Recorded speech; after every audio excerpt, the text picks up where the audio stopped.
That's Manchester United's unbeaten record gone at the start of the season. Here's a quick reaction from their manager, Ole Gunnar Solskjaer. Well, your first Premier League defeat of the season. What are your thoughts? Obviously disappointed because it's an offside. It's the goal, so unfortunate to have that decision against you. You had the opportunity, obviously, to get a point. The penalty, what did you make of it? Now, first of all, the way they get round the penalty spot, get round Bruno and all that, that's not to my liking, but I do understand it. We shouldn't be that way. Bruno's normally very good in those positions, and unfortunately just missed this one. Do you think that got in his head today? No, and doesn't get into Bruno's head. He's strong mentally, and he'll step forward again. Was he always definitely going to take the penalty, first choice today? The decision's made before the game, yeah. Yeah, a debatable one, Steve. Looks like it comes off Mings there, and then there's no doubt in that goal. It's a fantastic header by Horse. It's Cavani's man to start with. He just lets him get half a yard on him, and Paul Pogba in that near post area is actually in the perfect position, but then vacates it. If he had just held back and stood where he was, he would have been heading that away, no problems at all.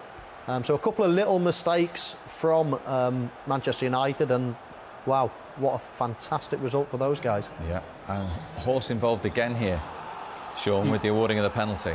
Yeah, for me, I thought that penalty decision, to be honest, was a bit harsh on him. His arm's a lot closer to his body than it seems, so it seems more natural.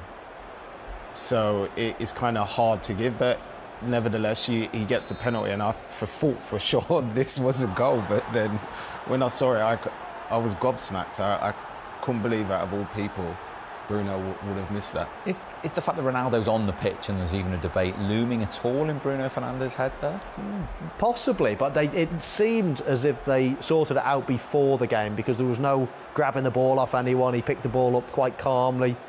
Ronaldo didn't walk towards him at all, trying to take the penalty, so it looked as if it had been sorted out beforehand.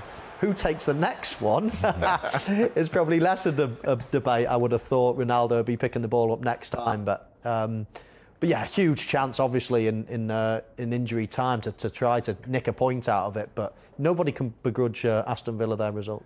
Okay, he's talking about the goal for Courtney House being offside. Let's have a look. What do we think he's alluding to here, Michael?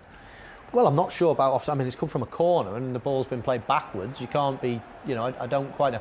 The only thing is Ollie Watkins on David De Gea. I think that's probably the thing that he's complaining about. In his eye line.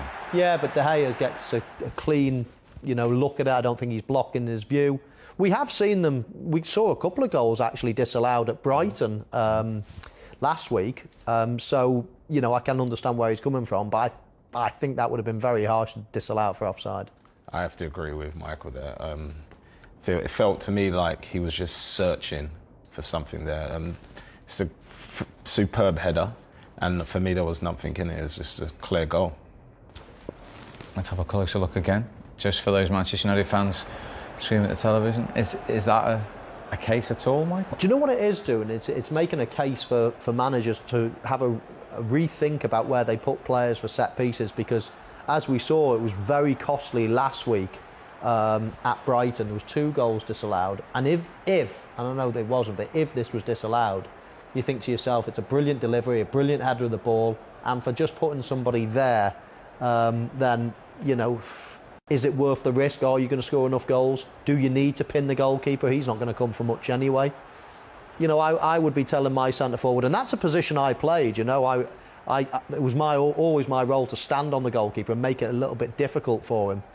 But I'm starting to think it's a position that if you're going to be blocking the eye line of a goalkeeper and you could be offside, especially as teams now don't have men on the post, so all of a sudden you are in an offside position an awful lot of the time. Might be something that a lot of people want to have a look at when they're preparing their set pieces. Interesting. Should say huge win for Aston Villa, their first against Manchester United since Martin O'Neill's team in 2009. That was 1-0 at Old Trafford as well.